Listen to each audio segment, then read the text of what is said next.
அஸ்ஸலாமு அலைக்கும் வரஹ்மத்துல்லாஹி வபரகாத்துஹு. அன்புள்ள சகோதரர்களே, இந்த மார்க்க கேள்வி பதில் தளத்தில் சகோதரர் ராயல் ராஜா பரங்கிப்பேட்டையிலிருந்து நல்ல ஒரு கேள்வி கேட்குறாங்க. என்ன கேட்குறாங்கண்டா, இப்போ இஸ்லாமிய மார்க்கத்தில் பொய் தடுக்கப்பட்டிருக்கிறது. பொய் பேசுவது ஹராம். ஆனால் சில இடங்களில் பொய் பேசலாம் என்று சொல்லப்பட்டிருக்கிறது. அது எந்த இடங்களில் பொய் பேசலாம், அதை மார்க்க அடிப்படையில் சொல்லுங்கள் அப்படின்னு கேட்டிருக்கிறாங்க. பொய் என்றால் முதல்ல என்ன அப்படின்டா, சொல்லாத ஒன்றை சொன்னதாக சொல்வது, செய்யாத ஒன்றை செய்ததாக சொல்வது, இல்லாத ஒன்றை இருப்பது போல என்ன செய்வது, பேசுவது, இதுதான் பொய். இது மார்க்கத்தில் என்ன செய்யப்பட்டு, உண்மை அல்லாத விஷயங்களை பற்றி பேசுவது பொய். அது இப்படி செய்யக்கூடாது என்று மார்க்கம் சொல்லுது.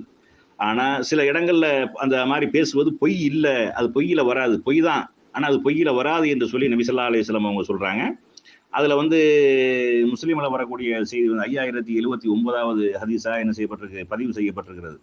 அதில் நபி ஸல்லல்லாஹு அலைஹி வஸல்லம் அவங்க சொல்கிறாங்க, என்ன சொல்கிறாங்கன்றா, பரஸ்பரம் பிணக்கு கொண்ட இரு தரப்பாரிடம் நல்லதை புனைந்து கோரி மக்களிடையே சமாதானத்தை ஏற்படுத்துவர் பொய்யர் அல்ல, அவர் நல்லதையே சொல்கிறார், நன்மையே எடுத்துரைக்கிறார் என்று கூறுவதை நான் கேட்டேன். அதாவது ரெண்டு நண்பர்களுக்கு இடையில, சகோதரர்களுக்கு இடையில, ரெண்டு குடும்பத்துக்கு இடையில ஒரு பிரச்சனை, பிணக்கு சண்டை ஏற்பட்டுருச்சு. அப்போ ரெண்டு தரப்பார் இடத்துலையும் அதாவது இணக்கத்தை ஏற்படுத்தும் விதமாக இல்லாத சொல்வது, செய்யாத சொல்வது, அந்த மாதிரியாக சொல்லி இணக்கத்தை ஏற்படுத்துவதற்காக செய்யக்கூடியது பொய்யில வராது, அது பொய் கிடையாது. ஆனால் பேசுறது பொய் தான். ஆனால் அவர் அப்படி செஞ்சிருக்க மாட்டார், அப்படி சொல்லியிருக்க மாட்டார். ஆனாலும் நம்ம அப்படி சொல்வது என்பது அது மார்க்கத்தில் பொய் என்ற அடிப்படையில் வராது அப்படின்னு நபி ஸல்லல்லாஹு அலைஹி வஸல்லம் அவங்க சொல்றாங்க. அப்போ அதனுடைய அறிவிப்பாளராக இப்னு ஷிஹாப் அஸ்-ஸுஹூரி ரஹ்மத்துல்லாஹி அவர்கள் கூறுகிறார்கள், மக்கள் பொய் என்று சொல்லக்கூடிய எதற்கும் மார்க்கத்தில் அனுமதி உள்ளதாக நான் கேள்விப்பட்டதில்லை, 3 பொய்களை தவிர. அப்போ 3 பொய் சொல்வதற்கு மார்க்கத்தில் அனுமதி இருக்கிறது. ஒன்றாவது என்னென்னா, போர் தந்திரத்திற்காக சொல்லப்படும் பொய். 2வது மக்களிடையே சமாதானத்தை உருவாக்குவதற்காக சொல்லப்படும் பொய். 3வதாக குடும்ப ஒற்றுமைக்காக கணவன் மனைவி கணவனிடம் சொல்லும் பொய் என்று சொல்லி நபி ஸல்லல்லாஹு அலைஹி வஸல்லம் சொன்ன செய்தி முஸ்லீமில் 5079வது செய்தியாக பதிவு செய்யப்பட்டிருக்கிறது. இப்போ இந்த விஷயத்தில் பொய் சொல்லலாம் அப்படி என்றால், ஆனால் நம்ம சொல்லக்கூடிய பொய் இதுக்கு மாற்றமான பொய் தான் சொல்கிறோம் நம்ம. அதாவது இந்த போர் நமக்கு சம்மந்தம் இல்லை, போர்க்களத்தில் நம்மகிட்ட இருக்கக்கூடிய தளவாடங்கள், ஆயுதங்கள், நம்பர்கள், அதெல்லாம் என்ன செய்யக்கூடாது, சரியான எண்ணிக்கையை சொல்லக்கூடாது.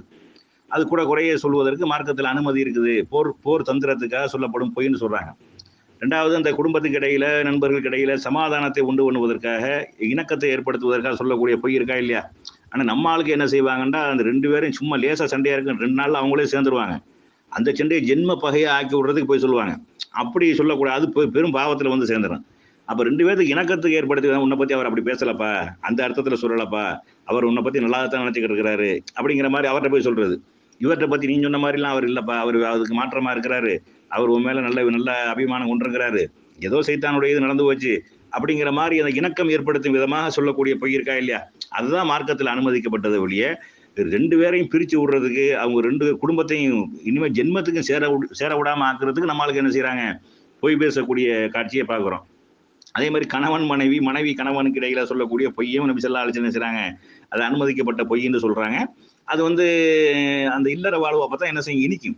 அந்த கணவன் மனைவிக்கு இடையில உண்மையாகவே பேசணும்னு வைங்களேன், அது பெரும்பாலும் என்ன செஞ்சிடறேன், அது அந்த வாழ்க்கை நல்லா ஓடாது. சில நேரங்களில் சாப்பாடு நல்லா இல்லாட்டால், நல்லா இருக்குன்னு சொன்னால் தான் அடுத்த வேலை சாப்பாடாக ஓரளவுக்கு திருப்தியாக வரும். நல்லா இல்லை அப்படின்னு சொன்னோமாங்க, ஆமாம் என்னத்தை செஞ்சு கொடுத்தாலும் நல்லா இல்லைன்னு சொல்ல போகிறாரு, என்னத்தையும் செஞ்சு போடுவோம் அப்படின்னு தான் போகுமே ஒழிய, இதுவே நல்லா இருக்குண்டாரா, இன்னும் கூடுதலாக செஞ்சு கொடுப்போம், இன்னும் நல்லா எப்படி செய்யணும் அப்படிங்கிற மாதிரி போயிடும். அழகா இல்லாட்டாலும் அழகா இருக்குங்கிற மாதிரி வர்ணிச்சுக்கிற வேண்டியதான், உன்ன மாதிரி ஒரு அழகு இருக்குதா அப்படி இப்படின்னு சொல்லி, அந்த மாதிரியாக இணக்கமாக அந்த குடும்ப வாழ்க்கை சந்தோஷமாக போவதற்கு என்ன செய்யலாம், பொய் சொல்லலாம் என்று மார்க்கம் சொல்லுது. இந்த 3 விஷயங்களை தவிர வேற எதற்காகவும் என்ன செய்யக்கூடாது, பொய் விளையாட்டிற்கு கூட பொய் சொல்லக்கூடாது என்று சொல்லி நபி ஸல்லல்லாஹு அலைஹி வஸல்லம் அவங்க சொல்லியிருக்கிறாங்க. பொய் என்பது பாவம், இந்த 3 விஷயங்களை தவிர அப்படிங்கிறது என்ன செய்யணும், விளங்கி கொள்ளணும்.